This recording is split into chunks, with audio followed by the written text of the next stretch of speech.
Foi quando eu vi um homem de idade e logo atrás dele uma mulher. Ele estava de chapéu de palha e usava roupas bem antigas e surradas, assim como a mulher. Porém, o mais estranho de tudo é que eles andavam sem...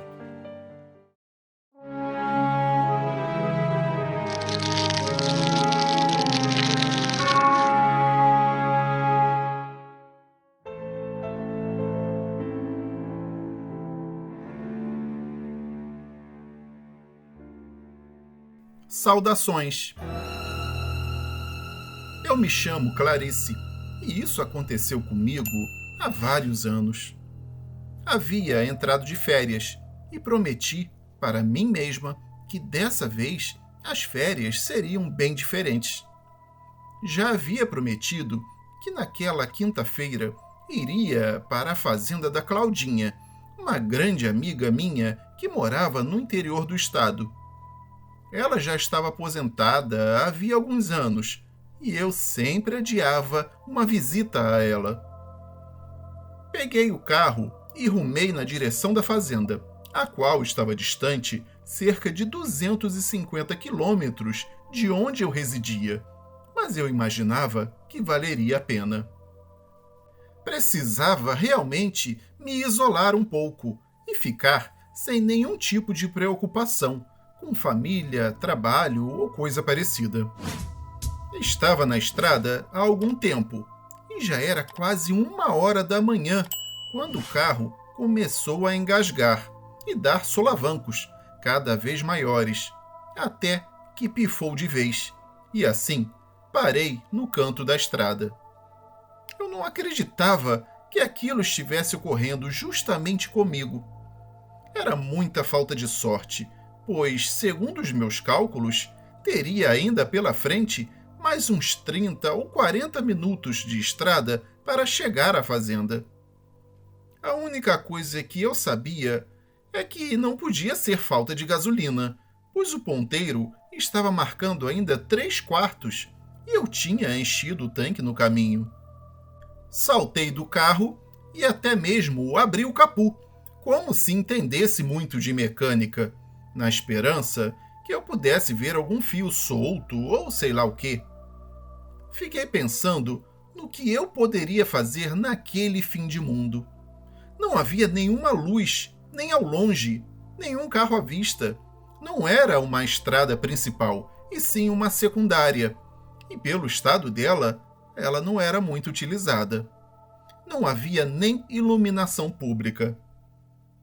Já havia fechado o capô do carro e ainda estava maquinando no que eu poderia fazer para sair daquela enrascada, quando ouvi o barulho de passos na mata.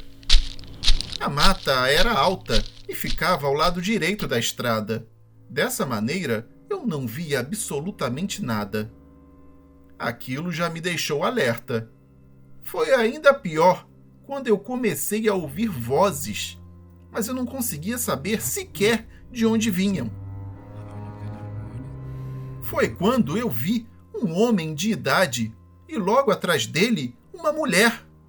Ele estava de chapéu de palha e usava roupas bem antigas e surradas, assim como a mulher. Porém, o mais estranho de tudo é que eles andavam sem que mexessem o corpo.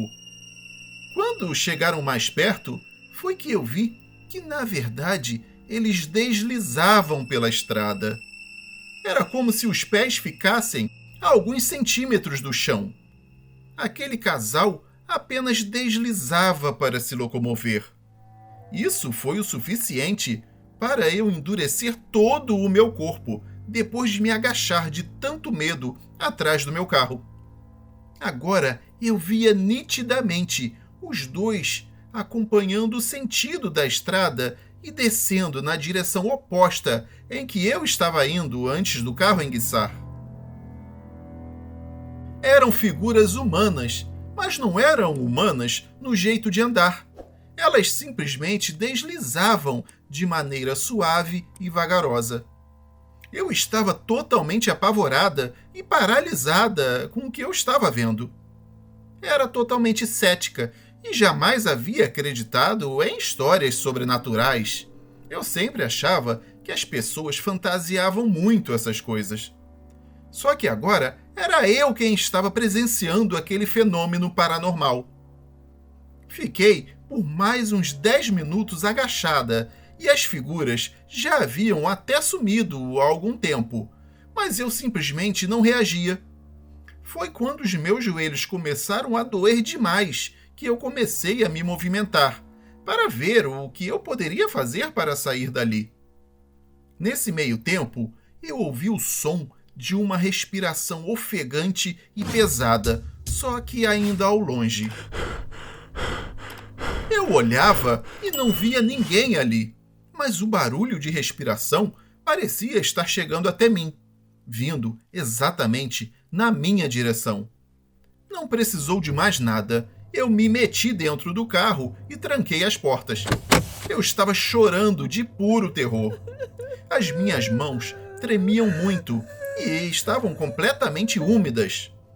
Tentei girar a chave do carro e, graças a Deus, ele pegou imediatamente. Nesse momento, eu senti que o carro levou uma pancada muito forte no capô. Soltei um grito e depois ouvi outros murros no capô, sem ter ninguém na minha frente. Haviam também batidas no vidro do carona, como se quisessem quebrar a janela do automóvel. Engatei a primeira marcha e acelerei com exagero. Tentei ter equilíbrio para soltar a embreagem o mais lentamente possível, porque se o carro morresse naquela subida, eu acho que eu também acabaria morrendo, só que infartada do coração. Agarrei o volante como se fosse a minha tábua de salvação, com tanta força que as minhas mãos doíam. Era algo desesperador. Haviam murros nos vidros dos outros lados e no capô do carro, à medida que eu ia saindo de lá. Mas ainda assim, eu não conseguia ver nada. Saí de lá bastante acelerada, mas não muito depressa, pois, como eu falei, havia o risco do carro morrer definitivamente. E para mim, seria a minha própria morte. Por isso eu tive que ter um autocontrole imenso. Eu chorava desesperadamente e trinquei os dentes, como se aquilo me desse algum conforto. Era uma estrada com subida, mas não era muito alta, apenas levemente inclinada. Entretanto, para um carro com defeito, não podia ser pior. Os socos ou murros continuavam pelo teto até o final do carro, à medida que eu ia saindo dali. Continuei tentando me controlar agarrado ao volante, o máximo que podia, rezando para o carro não enguiçar de novo. Estava ainda em primeira marcha, mas morrendo de medo de ir para a segunda, e o carro acabar pifando ali mesmo. Esperei me distanciar mais um pouco e joguei a segunda marcha, muito embora o carro já pedisse uma marcha mais suave, ou seja, a terceira, porque não havia praticamente nenhuma subida, e sim um plano reto agora. Ainda assim, preferi manter a segunda, já que era mais garantido. A verdade é que eu não poderia cometer nenhum erro. O carro roncava feito um desesperado, mas eu não estava nem aí para isso. Eu só queria sair dali, junto com o carro, o mais rápido possível. Consegui soltar o ar dos pulmões, quando, ao sair de uma curva, peguei uma descida, um pouco inclinada, o que facilitou a minha direção. Foi só nesse momento que eu parei de escutar os murros no carro. Comecei a descida, e somente alguns bons metros adiante eu arrisquei rapidamente a terceira marcha, e senti que o carro aceitou sem sequer engasgar nem nada. Alguns metros mais adiante, eu passei a quarta com toda a atenção possível e vi que nada de anormal aconteceu com o carro. Segui pela estrada, apenas um pouco menos apavorada, mas o suficiente para ver que estava totalmente encharcada de suor, embora fosse um dia frio. O suor da minha testa pingava tanto que caía nos meus olhos, e eles ardiam bastante. Finalmente peguei uma estrada que ocasionalmente passava algum caminhão em sentido contrário. Parece que aquele trajeto era mais movimentado, mesmo que raramente. Segui ainda mais tantos quilômetros que não sei calcular, sendo que eu dei uma olhada no mapa que a minha amiga havia feito para mim na última vez que tinha ido lá em casa. Finalmente, percebi que estava chegando. Quando cheguei na fazenda, lá pelas 3h pouca da manhã, ela veio correndo me receber, pois sabia que eu estava a caminho, e não foi dormir, pensando que alguma desgraça pudesse ter me acontecido, devido ao horário tarde.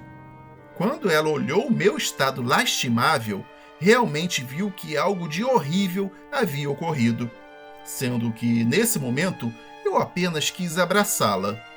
Ali mesmo, comecei a chorar novamente, só que agora de puro alívio. Foi aí que ela me alertou que eu estava com a blusa manchada e ensanguentada, assim como parte do meu pescoço e o canto da boca também.